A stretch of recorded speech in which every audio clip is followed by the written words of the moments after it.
বিল্লাহি মিনাশ শাইতানির রাজিম বিসমিল্লাহির রহমানির রহিম ইয়াসআলুনাকা আনিল আহিল্লাহ।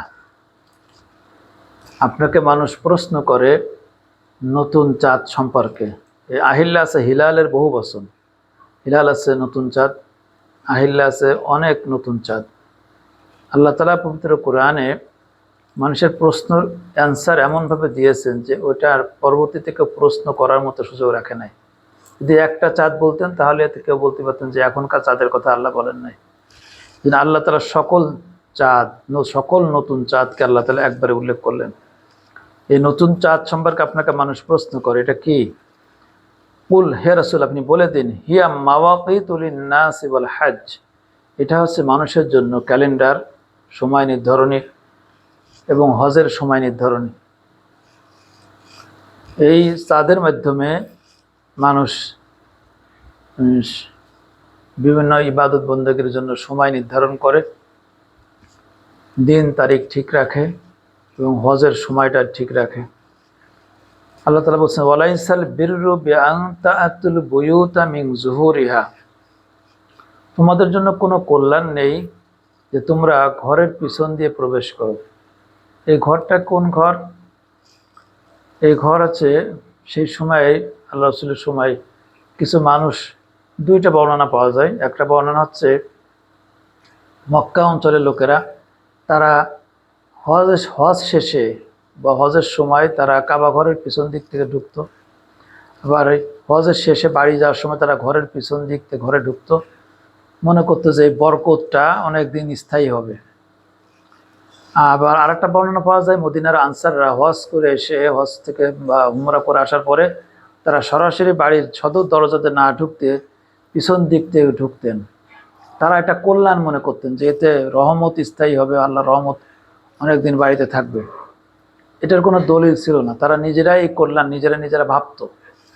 আল্লাহ তাআলা তাদের এই বিষয়টা কোরআন উল্লেখ করে আমাদেরকে একটা মেসেজ দিলেন, সেটা হচ্ছে এই যে আমরা যতই নিজেরা একটা ভালো কাজ, একটা কাজ করে মনে করি তার ভিতরে কল্যাণ আছে, কিন্তু না, এদের ভিতরে কোনো কল্যাণ নেই। আল্লাহ এরকমের করার ভিতরে কোনো কল্যাণ নেই, বরং কল্যাণ কি, ওয়ালাকিন্নাল বিররা মানিত তাকওয়া, কল্যাণ হচ্ছে তাকওয়া অর্জন করার মাধ্যমে। তাকওয়া অর্জন কিভাবে করতে হয়? তাকওয়া অর্জন হচ্ছে, তাকওয়া মানে বেঁচে থাকা। আল্লাহ তাআলা যে ইবাদত করতে বলেছেন তার বাইরে অন্য কোনো ইবাদত বন্দেগী না করা, আল্লাহ তাআলা যা নিষেধ করেছেন সেগুলো ওভারকাম না করা, সেগুলো অমান্য না করা, আর ইবাদত বন্দেগীর ক্ষেত্রে বাড়াবাড়ি না করা। ইবাদত বন্দেগীর ক্ষেত্রে কেউ যদি কিছু বানায় নাই তাহলে সেটা তার আল্লাহর কাছে গ্রহণযোগ্য হবে না। আল্লাহ বলেন তাতে কোনো পূর্ণ থাকবে না। যে আমরা বিভিন্ন রকম শুভ লক্ষণ অশুভ লক্ষণ বলি, যে এই আজকে দিনে বাঁশ কাটা যাবে না, সন্ধ্যের পরে দোকানে বাকি দেওয়া যাবে না, দোকানের অকল্যাণ হবে। এই যে তারাও কিন্তু ওই কল্যাণ অকল্যাণ মনে করেই পিছনে দরজাতে বাড়ি ঢুকতো, যে সামনের দরজাতে ঢুকলে কল্যাণ হবে না। এই ধরনের কল্যাণ অকল্যাণের যত রকমের থিওরি আমাদের দেশে বা পৃথিবীতে আছে, এর কোনোটার ভিতরে কোনো কল্যাণও নেই অকল্যাণও নেই, বরং প্রকৃত কল্যাণ অকল্যাণ হচ্ছে ওয়ালাকিন্নাল বিররা মানিত তাকওয়া। প্রকৃত কল্যাণ হচ্ছে তা আল্লাহকে ভয় করার মাধ্যমে। আল্লাহকে ভয় করা কিভাবে?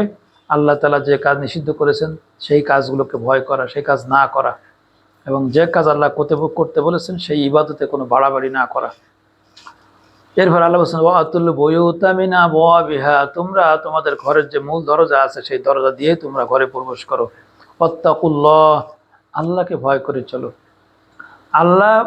আল্লাহ অসন্তুষ্ট হবে সেই জাতীয় কাজ করা থেকে বিরত থাকো, নিজেরা এরকম ইবাদত বন্দেগী বানায় না। লাআল্লাকুম তুফলিহুন, যদি তোমরা এইভাবে চলো আল্লাহকে ভয় করে তাহলে তোমরা সফল কাম হবে। এটা একটা বিষয় আল্লাহ তাআলা আলোচনা করলেন। একটা আছে নতুন চাঁদ সম্পর্কে, দ্বিতীয় একটা মানুষের যে কল্যাণ অকল্যাণ বানায়নি, ধর্মের ভিতরে নতুন নিয়ম বানায়, ধর্মের ভিতরে নতুন নিয়ম বানানো সম্পর্কে আল্লাহ তাআলা কথাটা বলে দিলেন। দেওয়ার পরে আল্লাহ তাআলা এখন আমাদের যে কথা 90 নম্বর আয়াত থেকে আমাদের মূলত জিহাদ সংক্রান্ত আয়াত, জিহাদ কখন করতে হবে, জিহাদ করতে হবে না, এই বিষয়গুলো সম্পর্কে আল্লাহ তাআলা আমাদেরকে জানাচ্ছেন। আল্লাহ বলছেন, ওয়াকাতিলু ফি সাবিলিল্লাহ, তোমরা আল্লাহর রাস্তায় লড়াই করো। আল্লাযীনা ইউকাতিলুনাকুম, যারা তোমাদের বিরুদ্ধে লড়াই করে। তোমাদের মানে আল্লাহ তাআলা এখানে দেখেন আমাদেরকে শিক্ষা দিলেন এবং নবীজির পুরো জীব উদ্দেশ্যে আমরা এটা দেখি। নবীজির অধিকাংশ যুদ্ধই ছিল আত্মরক্ষা কেন্দ্রিক। আল্লাহ বলছেন যে তোমাদের বিরুদ্ধে যারা যুদ্ধ করে তাদের বিরুদ্ধে তোমরা যুদ্ধ করো, ওয়ালা তা'তাদু, এই ক্ষেত্রে কোনো সীমা লঙ্ঘন করবে না। এখানে ফাকাতিলু বহু বচন শব্দ, তোমরা সকলে যুদ্ধ করো। ফি সাবিলিল্লাহ, আল্লাযিনা ইউকাতিলুনাকুম, যারা যেই দল তোমাদের বিরুদ্ধে যুদ্ধ করে। এই জিহাদটা ব্যক্তি না, এটা একটা দল, সমষ্টি, রাষ্ট্র। এইখানে এই জিহাদের কথা আল্লাহ বলছেন ওয়ালা তা'তাদু, আর এই জিহাদের সীমা লঙ্ঘন করবে না। জিহাদের সীমা লঙ্ঘন কি? জিহাদের সীমা লঙ্ঘন হচ্ছে নিরপরাধ মানুষকে হত্যা করা। জিহাদের সীমা লঙ্ঘন হচ্ছে কোনো লোক বন্দী হলে তার উপরে নির্যাতন করা, এটা জিহাদের সীমা লঙ্ঘন। বন্দী হওয়ার পরে বন্দির অপরাধ বিবেচনায় তার বিচার হতে পারে, কিন্তু তাকে নির্যাতন করা যাবে না, তার মানবাধিকার লঙ্ঘন করা যাবে না। ওয়ালা তা'তাদু, জিহাদ করতে যে কোনো নারী পুরুষ, নারী, বাচ্চা, ছোট শিশু, বয়স্ক মানুষ, এদের গায়ে হাত দেওয়া যাবে না। জিহাদ করতে যাওয়ার পরে সেখানে কোনো ধর্মগুরু, সে যে ধর্মের হোক, সে ধর্মের পণ্ডিত যারা, এই পণ্ডিতদের সম্মান করতে হবে। ধর্মীয় পণ্ডিত না, যারা জ্ঞানী মানুষ, জ্ঞানী মানুষদের গায়ে হাত দেওয়া যাবে না, কোনো জ্ঞানী মানুষের গায়ে হাত দেওয়া যাবে না। পণ্ডিত যারা, তাদের উপরে হাত দেওয়া যাবে না। এগুলো জিহাদের সীমা লঙ্ঘন। আল্লাহ তাআলা আমাদের যে জিহাদের বিধান দান করেছেন, দেখেন কতগুলো মানবাধিকার লঙ্ঘনের কথা সতর্ক করে দিলেন যে এই বিষয়ে মানবাধিকার লঙ্ঘন করবে না। যে ব্যক্তি বন্দী হয়েছে তার উপরে সীমা লঙ্ঘন করবে না, তাকে নির্যাতন করবে না, এবং নিরপরাধ মানুষকে কোনো কষ্ট দেওয়া যাবে না, এবং নারী, শিশু, এদের যেন কোনো রকম কষ্ট না হয় সে ব্যবস্থা করতে হবে। বৃদ্ধ মানুষদের উপরে কোনো রকম কষ্ট না হয় সেভাবে খেয়াল রাখতে হবে, এবং ধর্মীয় পণ্ডিত যারা, তাদের দিকে খেয়াল রাখতে হবে। এরপর আল্লাহ মনে করাই দিলেন, তুমি যতই জিহাদ করো, যদি এই কাজগুলো করো, তুমি জিহাদ করতে গেছো, জিহাদের ময়দানে যাই এই সীমা লঙ্ঘন করো, আল্লাহ বলছেন ইন্নাল্লাহা লা ইউহিব্বুল মু'তাদিন, আল্লাহ তাআলা এই সীমা লঙ্ঘনকারীকে পছন্দ করে না। আল্লাহ তাআলা যাকে পছন্দ করে না সেই ব্যক্তির কি জান্নাতে যাওয়ার সুযোগ থাকে? আর এটা কিন্তু আমাদের কাছে, অনেকের কাছে মনে হয় এটা খুব হালকা কথা, যেটা কোনো হালকা কথা না। আল্লাহ যখন বলছেন ইন্নাল্লাহা লা ইউহিব্বুল মু'তাদিন, আল্লাহ সীমা লঙ্ঘনকারীকে পছন্দ করে না। আল্লাহ যাকে পছন্দ করে না তার জান্নাতে যাওয়ার কোনো রাস্তা নেই, কোনো রাস্তা নেই। কারণ কিয়ামতের মাঠে সুপারিশ তারাই পাবে যারা আল্লাহর পছন্দের ভিতরে আছে, কিন্তু আল্লাহর ন্যায় বিচারে আটকে গেছে। আল্লাহর ন্যায় বিচারে আটকে যাওয়ার কারণে তারা জান্নাতে যাবে। আল্লাহ তাদেরকে সুপারিশ সহ বিভিন্ন রকম কৌশলে আল্লাহ তাআলা তাদেরকে জান্নাতে পৌঁছায় দেবেন, কারণ আল্লাহ তার ওই বান্দাটাকে পছন্দ করেন। এরপর আল্লাহ বলছেন ওয়াকতুলুহুম হাইসু সাকিফতুমুহুম ওয়াখরিজুহুম মিন হাইসু আখরাজুকুম ওয়াল ফিতনাতু আশাদ্দু মিনাল কতল। এখানে একটা বিষয়, সেটা হচ্ছে যে এই আয়াতটা যদি বুঝতে হয় তাহলে এই আয়াতের শেষের শব্দ বুঝতে হবে। শেষের শব্দ না বুঝলে আয়াতের প্রথম অংশ বোঝা যাবে না। কারণ আয়াতের প্রথম অংশ দিয়ে এই অনেক ইহুদি খ্রিস্টানরা এটা আমাদের এই কোরআনের আয়াতকে বিকৃতি করে প্রচার করে যে আল্লাহ তাআলা মুসলমানদের অর্ডার দিয়েছে কাফেরদের যেখানে পাও সেখানে হত্যা করো। এখানে ওয়াকতুলুহুম হাইসু সাকিফতুমুহুম ওয়াখরিজুহুম মিন হাইসু আখরাজুকুম, কাফেরদেরকে যেখানে পাবে, তারা যেখান থেকে বের হবে সেখানে তাদের সাথে লড়াই করো, তাদেরকে হত্যা করো। ওয়াল ফিতনাতু আশাদ্দু মিনাল কতল, এই শব্দটা আছে সবচেয়ে বড় শব্দ। এটা যদি না বুঝেন তাহলে আগের আয়াতটা বুঝবেন। এই আয়াতের অংশ, একটা আয়াতের পরিপূর্ণ অর্থ না বুঝলে তার মাঝখানতে বা প্রথমের একটা অংশ বুঝলাম, তাহলে আপনার বোঝায় ভুল থাকবে। আল্লাহ তাআলা এখানে যে কথা বলছেন যে ওয়াল ফিতনাতু আশাদ্দু মিনাল কতল, এই যে কঠিন পদক্ষেপ কাদের জন্য? যারা ফিতনাবাজ। আল্লাহ বলছেন ফিতনা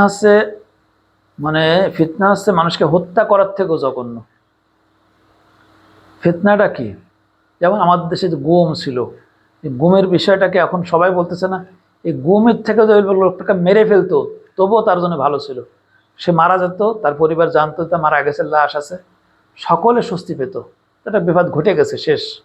কিন্তু গুমে থাকার কারণে তার পরিবার জানে না সে কোথায় আছে, তার দুশ্চিন্তায় তাদের প্রতিটা দিন কাটতেছে, কত কষ্টে তাদের জীবন কাটতেছে। আর যে ব্যক্তিটাকে এইভাবে আটকায় রাখছে সে ব্যক্তি যে আমার পরিবার সন্তান আমার জন্য কি না কি করতেছে, এই যে কষ্টটা, এই কষ্টটা আল্লাহ বলছেন এইটা কষ্ট, এই ধরনের কষ্টগুলো হত্যার থেকেও জঘন্য, হত্যার থেকেও এই যে কষ্টগুলো জঘন্য, ফিতনাও জঘন্য কাজ। মানুষকে কষ্ট দেওয়া যে কাজগুলো আছে এগুলো হত্যার থেকে কষ্ট। ধরেন তো এখন একটা লোককে, তাকে রিমান্ডে নিয়ে তাকে বিভিন্নভাবে, বা কোনো মানুষ তাকে ধরে নিয়ে যে দিনের পর দিন তাকে নির্যাতন করতেছে, তাকে বিভিন্নভাবে আঘাত করতেছে, তাকে কষ্ট দিচ্ছে, হাত পায়ের নখ উঠিয়ে দিচ্ছে, বিভিন্নভাবে কষ্ট দিচ্ছে। এই যে কষ্টটা সে পেল, তাকে যদি হত্যা করতো তাহলে সে এত কষ্ট পেত না। হত্যা তো একটা আঘাত, একটা আঘাতে সে তার মাথাটা দিগন্তিত হয়ে যাবে, শরীর থেকে ধড় আলাদা হয়ে যাবে, অথবা একটা আঘাতে তার হার্ট ছিদ্র হয়ে যাবে। সে ওই সময় 1 সেকেন্ড বা 1 মিনিটের ভিতরে মারা যাবে, তার কষ্ট 1 মিনিটই শেষ। কিন্তু ফিতনার কষ্ট সামান্য না, ফিতনার কষ্ট অনেক ভয়াবহ। একটা মানুষকে তিলে তিলে আঘাত করা, এই তিলে তিলে আল্লাহ বলছেন জল ফিতনা তো আসাধ্য মিনাল কতল। এই ফিতনা হচ্ছে মানুষকে হত্যা করার থেকেও জঘন্য। আর এই আয়াতগুলো, সান্নজুলগুলো সব মক্কার লোকদের কেন্দ্রিক। তারা মক্কা যারা মুসলমান হতো, সেই মুসলমানদের সাথে তারা কি করছে, অমানবিক আচরণ করেছে, জ্বলন্ত কয়লার উপরে শোয়া রাখছে। হযরত বিলাল রাদিয়াল্লাহু আনহুর সাথে তো এরকম ঘটনা করছে। উত্তপ্ত মরুভূমি, যেখানে পালিতে পা দেওয়া যায় না, খালি পায়ে পা দেওয়া যায় না, সেই উত্তপ্ত মরুভূমিতে তাদেরকে কাপড় খুলে, তারপরে সেই উত্তপ্ত মরুভূমি বালির উপর তাদেরকে শোয়া রাখা হয়েছে। এরপরে উটের রশি বাঁধে পার সাথে বেঁধে দিয়ে টানা হয়েছে। এই যে ফিতনা, আল্লাহ বলছেন এই ফিতনা, এটা যদি তাকে মেরে ফেলতো তার থেকেও এটা কম শাস্তি ছিল। মারে ফেললেও এত কষ্ট সে লোকটা পেত না, তার একটা ছোট্ট একটা কষ্টতে সে মারা যেত। এই জন্য আল্লাহ বলছে ফিতনা আছে আসাধ্য মিনাল কতল, ফিতনা আছে মানে কতল থেকেও ভয়াবহ। যদি এই আয়াতটা মূলত হচ্ছে হুদাইবিয়া সন্ধির পরে যখন নবীজি উমরাতুল কাজায় যান, ওই যে হুদাইবিয়া সন্ধির সময় যে উমরা করতে গেছিলেন, এই উমরা তো তিনি করতে পারেননি। সাহাবা একরাম রিদওয়ানুল্লাহি তাআলা আজমাইন তারা উমরা করতে পারেননি। তারা যখন পুনরায় কাজা উমরা করতে যান, তখন তাদের সাথে 200, আল্লাহ রাসূল সাল্লাল্লাহু আলাইহি ওয়াসাল্লাম ওই উমরা করার সময় 200 চুক্তি অনুযায়ী তো মক্কায় যারা ঢুকবে তারা অস্ত্র নিয়ে ঢুকতে পারবে না। এই জন্য 200 সশস্ত্র মুজাহিদ নবীজি মক্কার বাইরে জমা করে রেখে গেছিলেন, এক জায়গায় রেখে গেছিলেন। যদি ওখানে যায় যদি কোনো রকমের সমস্যা হয়, তারা যদি আমাদের উপর আক্রমণ করে, তাহলে তাদেরকে খবর দেওয়া হবে, তারাও এখানে চলে আসবে। সেই খবর দূত বার্তাবাহক আলাদা ছদ্মবেশে রেডি করা ছিল।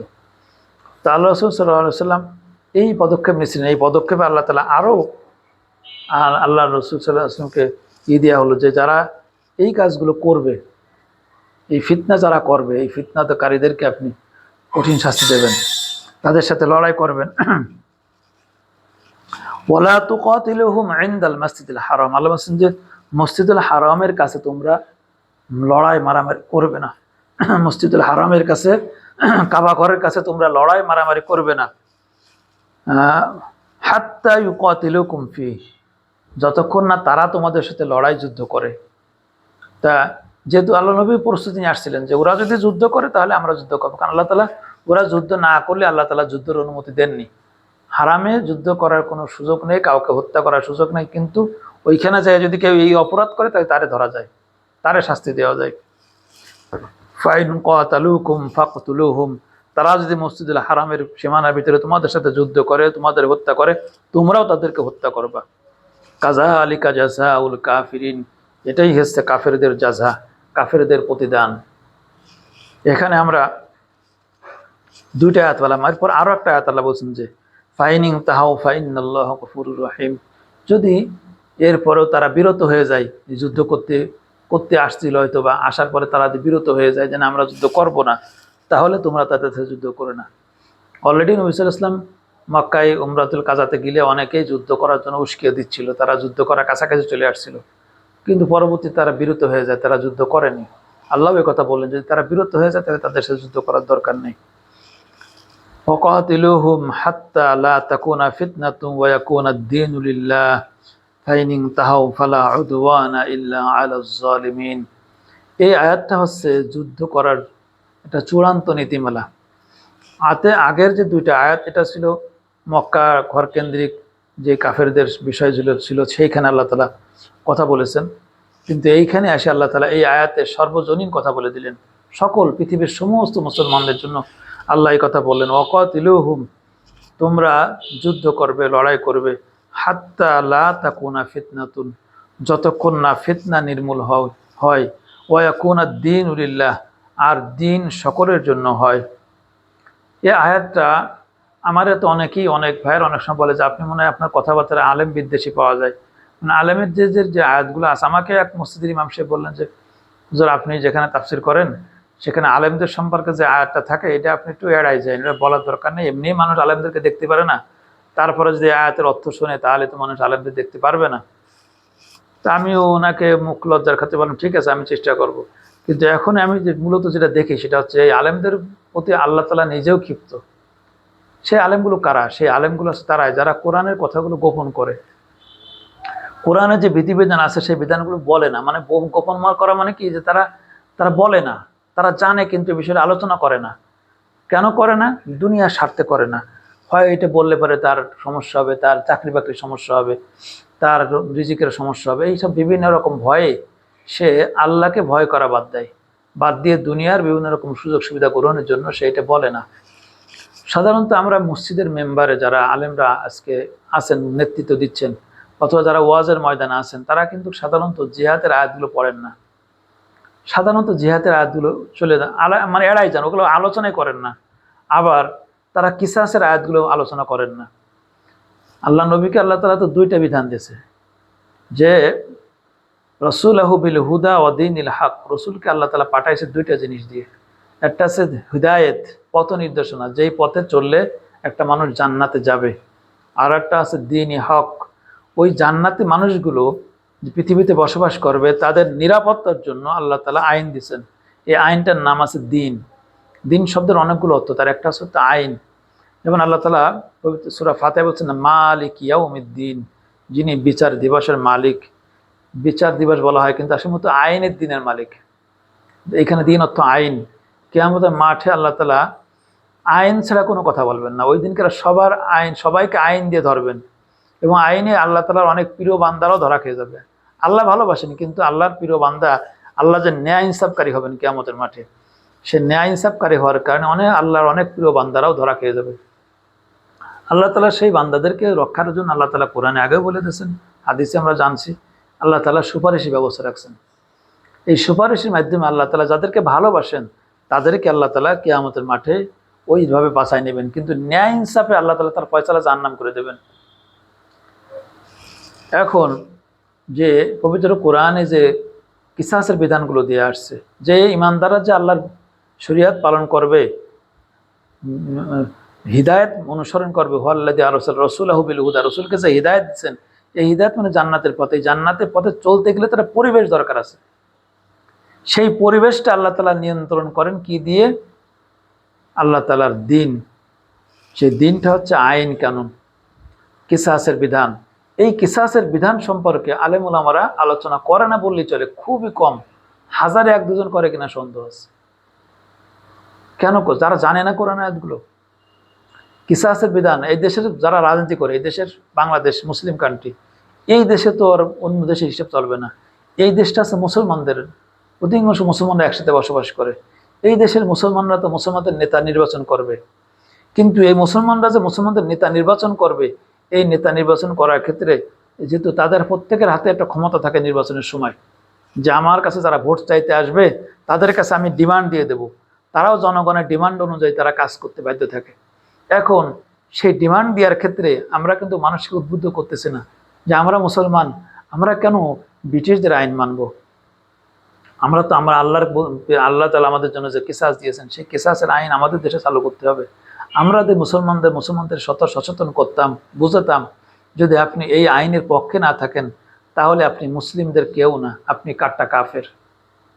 এই যে আইনগুলো সম্পর্কে মানুষকে আমরা সচেতন করি নাই, এটা সাধারণ মানুষের তেমন কোনো দোষ না, কারণ সাধারণ মানুষ তাদের বোঝে না এটার পাপটা কেমন, এর পাপের ভয়াবহতা কি, এগুলো সাধারণ মানুষের বোঝে না।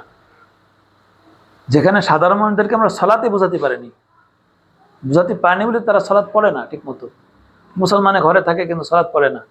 তো এরকমভাবে আমাদের সাধারণ মানুষদেরকে যে আমাদের এই কিসাসের বিষয়ে, সালাতের বিষয়ে, সবগুলো বিষয় বলতে হবে, কিন্তু আমরা সালাত বলে গেলাম, সিয়াম বলে গেলাম, হুদুদ কিসাস বললাম না। হুদুদ কিসাস এই রাষ্ট্রে পরিবর্তন করার জন্য মানুষদেরকে উদ্বুদ্ধ করা, যে আপনারা জানান যারা রাজনৈতিক দলগুলো আপনাদের কাছে ভোট চাইতে আসে তাদের কাছে দাবি তোলেন যে ভাই আমাদের দেশে আমরা ব্রিটিশ আইন চাই না, আমাদের দেশে কিসাসের আইনটা আপনি বাস্তবায়ন করেন। কিন্তু এইটা আমরা আলেমুলামারা আলোচনা করি না। কেন করি না? আমাদের বিভিন্ন রকম সুযোগ সুবিধা নষ্ট হয়ে যাবে সেই কারণে। যেহেতু আমরা আলোচনা করছি না, যেহেতু আমরা কিন্তু ওই পাপে পাপি, যেই পাপগুলো আল্লাহ তাআলার আগের যুগের যেই সমস্ত নবীদের উম্মত ছিল, আলেম ছিল, তারা এই কাজ করতো। তারা কোরআনের এই ধরনের কথাগুলো তারা গোপন করে যেত। যে কথা বললে তাদের সমস্যা হবে সে কথা তারা বলতো না। তাদের কথাগুলো আল্লাহ কোরআন বিভিন্ন জায়গায় উল্লেখ করেছে। এইখানে আল্লাহ তাআলা যে কথা বললেন যে এই আয়াতটা অধিকাংশ আলেমরা বলেন না, ওয়াকাতিলুহুম হাত্তা লা তাকুনা ফিতনাতুন, বান্দা তুমি জিহাদ করবা, তুমি লড়াই করবা যতক্ষণ না পর্যন্ত ফিতনা নির্মূল হয়। ফিতনাটা কি? ফিতনার 1 নম্বর সংজ্ঞা হচ্ছে ইমানদারদের জানমালের নিরাপত্তা। অন্যটা পরের কথা, আগে হচ্ছে ইমানদারের জানমালের নিরাপত্তা। যেখানে ইমানদারের জানমালের নিরাপত্তা নেই, সেইখানে ইমানদারের জানমালের নিরাপত্তার জন্য যুদ্ধ করতে হবে। ফিতনার পরবর্তী অর্থ আছে যেই সমাজে অন্যায় অবিচার এগুলো ভরে গেছে, সেই সমাজের থেকে অন্যায় অবিচার জুলুম এগুলো দূর করার জন্য, পাপ দূর করার জন্য সেখানে আল্লাহর আইন কি? ফিতনাতু ওয়ায়াকুনাদ দ্বীন, ফিতনা নির্মূল হবে কিভাবে? ওয়ায়াকুনাদ দ্বীনু লিল্লাহ, দিন হবে প্রত্যেকের জন্য। ওয়ায়াকুনাদ দ্বীনু লিল্লাহ, দিন হবে আল্লাহর জন্য। সেখানে আইনগুলো চলবে, আল্লাহর আইন সেখানে প্রতিষ্ঠা করার জন্য তুমি যুদ্ধ করবে। ইসলামে যুদ্ধ করার জন্য, যুদ্ধ মানে মুসলমান অন্য কাউকে ইসলাম ধর্মে বাধ্য করার জন্য, ইসলাম ধর্ম গ্রহণে বাধ্য করার জন্য কোনো যুদ্ধ নাই। ইসলামে যুদ্ধ আছে ওই যে কোনো অঞ্চলে আল্লাহর আইন প্রতিষ্ঠা করার জন্য যুদ্ধ। সাহাবায়ে কেরাম রিদওয়ানুল্লাহি তাআলা আজমাইন তারা বিভিন্ন জায়গায় দেশ বিজয় করেছেন, সেখানে যাই মানুষদেরকে ধর্মান্তরিত করেন নাই। তারা যে কাজটা করে দিয়েছেন ওই কাজে অটোমেটিকলি মানুষ ধর্মান্তরিত হয়েছে, মানুষ ইসলামের দিকে আকৃষ্ট হয়েছে। কারণ সাহাবায়ে কেরাম রিদওয়ানুল্লাহি তাআলা আজমাইন তারা ওখানে যাই আল্লাহর আইন বাস্তবায়ন করেছে। আল্লাহর আইন যখনই বাস্তবায়ন করেছে মানুষ সহজে ন্যায় বিচার পেয়েছে, মানুষ শান্তিতে ঘরে ঘুমাতে পেরেছে, মানুষের জীবনের নিরাপত্তা পাইছে, মানুষের জীবনের সম্মান পাইছে, নারী তার ইজ্জত পাইছে, নারী তার সতীত্ব রক্ষা করতে পারেছে। এইভাবে করে মানুষ যখন দেখছে আরে ইসলাম এত সুন্দর একটা বিধান, এই বিধানের এই আইনগুলো ফলো করলে মানুষের এত উপকার, তখন মানুষ বুঝতে পারছে যে এই ইসলামের এই বিধানগুলো আল্লাহ তাআলার অবশ্যই আল্লাহ তাআলা দান করেছেন। মানুষ আস্তে আস্তে ইসলামের দিকে আকৃষ্ট হয়েছে, ইসলাম বিজয় হয়েছে। অটোমান সাম্রাজ্যের বিজয়ের যতগুলো কাহিনী সব আছে অটোমান সাম্রাজ্যের। সব থেকে যে জিনিসটা ছিল বড় সেটা হচ্ছে তারা আইনের ক্ষেত্রে কোনো ছাড় দেয়নি। এবং পূর্ববর্তী মুসলমানদের যে সমস্ত খিলাফত ছিল, প্রতিটা খিলাফতে আইন ছিল কঠোর, যে রাজা বাদশার আইনের ক্ষেত্রে কোনো ছাড় দেননি। যে রাজার সেও যদি অপরাধ করে সেও ওই শাস্তির সম্মুখীন হবে। এইভাবে করে আল্লাহ বলছে এই মুসলমানদের জিহাদের মূল কারণ 2টা। একটা হচ্ছে মুসলমানদের জানমালের 3টা, এখানে এই পরপর 3টে আয়াতে 3টা কথা বললেন। একটা হচ্ছে যদি কেউ আমার উপর আক্রমণ করে তাহলে আমাকে সে আক্রমণ প্রতিহত করার জন্য জিহাদ করতে হবে। জিহাদ করার আল্লাহ তাআলা কয়টা শর্ত দিয়ে দিয়েছেন। একটা আছে আমার উপর কেউ আক্রমণ করেছে তার আক্রমণ প্রতিহত করার জন্য জিহাদ করতে হবে। 2 নম্বর, যেই জনপদে বাসিন্দারা সেইখানের মানুষদেরকে মুসলমানদের নির্যাতন করতেছে, যেই অঞ্চলের বাসিন্দারা সেইখানে থাকা ইমানদারের উপর নির্যাতন করতেছে, ওই অঞ্চলের বাসিন্দাদের উপরে ওইখানে আক্রমণ করতে হবে এবং তাদের যেখানে যারা পাওয়া যাবে সবগুলোকে সাইজ করতে হবে, যতক্ষণ না তারা এই অপরাধ থেকে বিরত না হয়। 3 নম্বর আর একটা জেহাদের কারণ আল্লাহ বললেন যে আমার দিন, আমার আইন যেটা, এই আইনটা প্রতিষ্ঠার জন্য বান্দা তুমি লড়াই করবা। এবং আরেকটা হচ্ছে যে আমার যে সমাজের ভিতরে ফিতনা আছে, মানুষের উপর জুলুম নির্যাতন আছে, সেই সমাজ পরিবর্তন করার জন্য, সেই শাসক পরিবর্তন করার জন্য তুমি জিহাদ করবা। এখন আসেন এই জিহাদটা কারা করবে? জিহাদের কথাগুলো আল্লাহ আদেশ দিয়েছেন, এই আদেশগুলো বাস্তবায়ন করার জন্য আরও সত্য আছে। তা আমরা সেই সত্যটা আর একটু পরে আলোচনা করি। আল্লাহ তাআলা বলছেন যে শাহরুল হারাম বিশ-শাহরিল হারাম, হারাম মাসের বিনিময়ে হারাম মাস। অল হুরুমাতু কিসাস, এই হারাম মাসে অর্থাৎ এই যে 4টে মাস আছে হারাম মাস, এটা হচ্ছে কি মুহররম, জিলকদ, জিলহজ এবং শাবান। এই যে রজব মাস, মুহররম, জিলকদ, জিলহজ আর রজব, এই 4টে মাস হারাম মাসে। হারাম মাসে যুদ্ধ করা যাবে না। আল্লাহ বলছেন আল হুরুমাতু কিসাস, শুধু তাই না, কোন কারণে আগে কেউ যুদ্ধ করেছিল, আমার কোনো ক্ষতি করেছিল, তাহলে এখন প্রতিশোধ নেওয়ার জন্য এই মাসটাও বেশি নেওয়া যাবে না, এই মাসে কোনো প্রতিশোধই নেওয়া যাবে না, কিসাসও এই মাসে নিষিদ্ধ, হারাম। কিন্তু আল্লাহ বলছেন ফামানি ইতাদা আলাইকুম, কিন্তু কেউ যদি তোমাদের সাথে সীমা লঙ্ঘন করে এই মাসে তোমাদের উপর আক্রমণ করে, ফাতাদু আলাইহি বিমিসলি মা আতাদা আলাইকুম, তবে তোমরাও তাদের উপরে সীমা লঙ্ঘন করে বিমিসলি মা আতাদা আলাইকুম, তারা তোমাদের উপরে যতটুকু সীমা লঙ্ঘন করেছে ততটুকু প্রতি উত্তর দেওয়া যাবে, বেশি দেওয়া যাবে না। হারাম মাসে কোনো যুদ্ধ মুসলমানরা করতে চাবে না, তারপর যদি কেউ যুদ্ধ চাপায় দেয়, তাহলে তারা যদি যেটুকু আক্রমণ করেছে ওইটুকুর পরিমাণ আক্রমণ করা যাবে, ওর থেকে বেশি করলে এটা আল্লাহর বিধান লঙ্ঘন হয়ে যাবে। আল্লাহ বলছে ওয়াত্তাকুল্লাহ, তোমরা আল্লাহকে ভয় করবে, খবরদার ওর থেকে বেশি তোমরা প্রতিশোধ নেবে না। ওয়া আলামু, তোমরা জেনে রাখো আন্নাল্লাহ মাআল মুত্তাকিন, বান্দা আমি আল্লাহ মুত্তাকিদের সাথে আছি।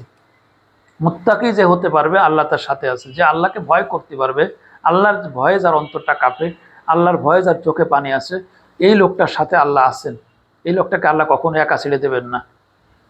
এরপরে আমরা যে জিহাদের যে কথাগুলো বললাম, এবার আসেন জিহাদটা কাদের জন্য, মানে ওইখানে আমি কথাটা বলি না, আল্লাহ তাআলা ওই উত্তরটা দিচ্ছে জিহাদ কে করবে তার কারণ। আল্লাহ বলছেন ওয়ানফিকু ফি সাবিলিল্লাহ ওয়ালা তুলকু বিআইদিকুম ইলা তাহলুকা, তোমরা নিজেদেরকে, তোমরা আনফিকু ফি সাবিলিল্লাহ, তোমরা আল্লাহর পথে ব্যয় করো, আল্লাহর পথে সম্পদ খরচ করো, ওয়ালা তুলকু বিআইদিকুম ইলা তাহলুকাতে, তোমরা নিজেদেরকে ধ্বংসের দিকে নিয়ে যায় না, নিজেদেরকে ধ্বংসের দিকে নিয়ে, কারণ কি খরচ করার সাথে ধ্বংসের সাথে সম্পর্ক কি, এটা বুঝেন, এটা জিহাদের আয়াত চলতেছে। অর্থাৎ এইখানে আল্লাহ তাআলা রাষ্ট্র, মুসলমানদের যে সমাজ, রাষ্ট্র হোক বা যেখানে যেই ব্যবস্থা থাক, মুসলমানরা যেখানে একতাবদ্ধভাবে বসবাস করবেন, সেই মুসলমানদের রাষ্ট্র বা সেই সমাজ, তাদের দায়িত্ব হচ্ছে এই যে তারা সে রাষ্ট্র, তারা সম্পদ ব্যয় করবে জিহাদের জন্য, সেনাবাহিনীর জন্য। সেনাবাহিনী গঠন করতে হবে এবং সেই সেনাবাহিনীর জন্য উপযুক্ত প্রশিক্ষণ, অস্ত্র এগুলো ক্রয় করতে হবে। এই ক্ষেত্রে মানে সেনাবাহিনী রেডি রাখতে হবে, সেনাবাহিনীর জন্য যে সমস্ত প্রযুক্তি যা যা দরকার সেগুলো কিনা, সেই ক্ষেত্রে আল্লাহ তাআলা টাকা ব্যয় করার কথা বলছেন। আমরা যারা এই জন্য জিহাদের যে বিষয়, জিহাদ আছে দুই রকম, কোরআনে জিহাদের দুইটা ফরম্যাট আছে, একটা হচ্ছে রাষ্ট্র ক্ষমতার আন্ডারে জিহাদ, আর একটা আছে ব্যক্তিগত জিহাদ, দুইটাই কোরআনে আছে। অনেক সময় মানুষ না বুঝে রাষ্ট্র ক্ষমতার আন্ডারে যে জিহাদ, সেই জিহাদটাকে সে ব্যক্তিগতভাবে একা একা করতে যায়, একা একা করতে গেলে হবে না, কোনো অবস্থায় এটা হবে না। রাষ্ট্র ক্ষমতার আন্ডারে হতে হবে অথবা মুসলিম কোনো নেতার আন্ডারে হতে হবে, এবং জিহাদের সবচেয়ে বড় শর্ত যেটা, সেটা হচ্ছে ভূমিকা লাগবে। মুসলমানদের জন্য শত্রুর সামনে কয়টা পদ্ধতি আছে? এক নম্বর আছে শত্রুর নির্যাতন সহ্য করা, শত্রুর নির্যাতন সহ্য করা। দুই নম্বর আছে শত্রুর নির্যাতন থেকে বাঁচার জন্য সেই এলাকা ত্যাগ করা। তিন নম্বর আছে মানে ভূমি, যখন মুসলমানদের ভূমি থাকবে, নির্দিষ্ট রাষ্ট্র থাকবে, তখন সে রাষ্ট্রের অধীনে যুদ্ধ করা, রাষ্ট্রের অধীনে লড়াই করা। একা একা কোনো জিহাদ নেই। একা জিহাদটা তাহলে দেখেন, মুসলমানদের আল্লাহ নবীর জীবনী যদি না পড়েন তাহলে আপনি জিহাদ বুঝবেন না। নবী সাল্লাল্লাহু আলাইহি ওয়াসাল্লাম মক্কি জীবনে দেখলে মার খাইছে, নবীর সাহাবারা মার খাইছে, কিন্তু কেউ বিপরীতে যায় কাফেরদের উপরে একটা আক্রমণ করেন, কারণ নবী সাহাবাদের সে ক্ষমতা ছিল, তারাও মক্কার খুব বড় বড় গোত্রের লোক। ওমর রাদিয়াল্লাহু যখন ইসলাম গ্রহণ করেছে তখন কিন্তু অলরেডি হযরত হামজা রাদিয়াল্লাহু আনহু ওমর রাদিয়াল্লাহু ইসলাম গ্রহণ করার পরে কাফেরদের পিলে এরকম চমকাইছে। তখন তার গুলি মারা যুদ্ধ ছিল না, ঠুস করে দিলে মরে গেল তা না, তখন তরবারির সামনে দাঁড়াতে হবে। ওমর রাদিয়াল্লাহু আনহু তরবারির সামনে আর হামজা রাদিয়াল্লাহু আনহু তরবারির সামনে দাঁড়ানোর মতো লোক মক্কায় অ্যাভেলেবেল ছিল না। ওমর রাদিয়াল্লাহু আনহু একা তরবারি ধরে তার সামনে কেউ দাঁড়াতে হবে, কারণ তার সামনে যেই আসবে সেই মারা যাবে। এইরকম ক্ষমতাশালী, এইরকম ভয়ঙ্কর যোদ্ধা যখন ইসলামে আসলো, এইরকম মুজাহিদ যখন আল্লাহ ইসলামে দান করলেন, তখন তারা হয়ে গেল মুজাহিদ। কিন্তু তারপরও আল্লাহ তাআলা ওখানে যুদ্ধের অনুমতি দেননি, যতক্ষণ না আল্লাহ তাআলা আল্লাহ নবীকে একটা রাষ্ট্রের প্রধান বানাইছে। তাহলে নবীর জীবন থেকে শিখতে হবে জিহাদ কি জিনিস। জিহাদ হবে রাষ্ট্রের অধীনে, আবার রাষ্ট্রের অধীন ছাড়াও জিহাদ আছে। রাষ্ট্রের অধীন ছাড়া যে জিহাদ আছে, সেই জিহাদ যদি আপনি বুঝতে চান তাহলে আপনি চলে যাবেন সূরা আরাফের ভিতরে। সূরা আরাফের ভিতরে দেখবেন 167-68 এরকম আয়াতগুলো হতে পারে, মানে 50-এর পরে যে 70-এর ভিতরে, এই কয়টা আয়াতের ভিতরে আপনি পড়ে দেখবেন সিরিয়াল বাই সিরিয়াল এখানে কি কথাটা আছে। সেটা হচ্ছে আল্লাহ বলছেন যে ওয়াংজাইনাল্লাযীনা ইয়ানহাউনা আনিস সুই, যখন বনী ইসরাঈলের সাগরের উপকণ্ঠে যারা বসবাস করত, তাদের ভিতরে একদল, তারা শনিবারের দিন ছুটির দিনে তারা মাছ ধরত। তারা সীমা লঙ্ঘন করলো। তারা যখন সীমা লঙ্ঘন করলো তখন আর এক দল তারা তাদেরকে বাধা দিল। বাধা কিভাবে দিল? তারা মুখে বলল। তারা বলল যে কাজটা করা যাবে না। তারা বলল যে কাজটা অন্যায়। এই যে অন্যায় নিষেধ করলো, বলল, এই বলাতেই সেটা তার জিহাদ। এবং যারা বললো না তারা বললো কে তোমাদের এগুলো বলার দরকার নেই। তাদেরকে আবার বরং বারণ করছিল যে তোমাদের এত কি বলার দরকার আছে, ওরা যা করে করুক, ওদের পাপের ফল ওরা ভোগ করবে, ওদের নিয়ে তোমাদের এত মাথা ঘামানোর কিছু নেই। তখন ওই যারা নিষেধ করেছিল তারা বলল, আমরা এই জন্যই এই কথাটুকু বলতেছি যাতে কিয়ামতের দিনে আমরা আল্লাহর কাছে বলতে পারি, আল্লাহ আমরা একটু চেষ্টা করেছিলাম, আমরা অন্যায়ের বিপক্ষে আমরা চেষ্টা করেছিলাম, আমরা জিহাদে ছিলাম। এইটুকু আল্লাহ তা আমাদের সব কথা কোরআনে আমাদের স্পষ্ট করে দিয়েছেন। জিহাদ, ব্যক্তিগত জিহাদ আছে মুখ দ্বারা, ব্যক্তিগত জিহাদ আছে মুখ দ্বারা। যারাই মুখ দিয়ে, এই যে হাদি, আমাদের হাদির ছেলেটা মারা গেল, শহীদ হলো, হাদির মতো যারাই শুধু কথা বলার কারণে তাদেরকে আক্রমণ করা হয়েছে না, কথা বলার কারণে। আক্রমণ হোক আর যাই হোক, জীবনের মায়া করে কথা বলা বন্ধ করা যাবে না, কথা বলতেই হবে। যেখানে অন্যায় দেখবেন সেখানে কথা বলতে হবে। ভাষাটা আপনি ঘুরে ফিরে যেভাবে বলেন বলবেন, বলতে হবে, যেভাবে বললেই ভালো হয় সেভাবে বলবেন। কিন্তু ওটা যে অন্যায়, ওটা যে ভুল হচ্ছে তা মানুষকে জানাইতে হবে। এটাই হচ্ছে ব্যক্তিগত জিহাদ। এই জিহাদের অনেক মূল্য। আল্লাহ তাআলা বললেন যে আমি যখন তাদেরকে পাকড়াও করলাম তখন আমি ওই শুধুমাত্র যারা জিহাদ করেছিল, তারা এই যে মুখ দিয়ে জিহাদ করেছিল, অন্যায়ের প্রতিবাদ করেছিল, ওই লোকগুলোকে আমি মুক্তি দিয়েছি, বাকি দুই দলকে আর মুক্তি দেননি আল্লাহ। এইখানে আবার দেখা যায় অনেক মুফাসসির ইকরাম তারা আবার ব্যাখ্যা করতে করতে নিয়ে আসেন, না ওই এক দলকে আল্লাহ তাআলা মাফ করে দিয়েছিলেন, আর যারা মূল মাফ খাইছিল তাদেরকে আল্লাহ ধ্বংস করেছেন। কথাটা তারা তাদের মতো করেই বলেন, কিন্তু কোরআনের বাচনভঙ্গি তারা বোঝেন না। কোরআনের বাচনভঙ্গি আছে, কোরআন খুব বিস্তারিত কথা বলে না, কোরআন মূল কথাটা বলে দেয়, বুঝে নিতে হয় আপনাকে।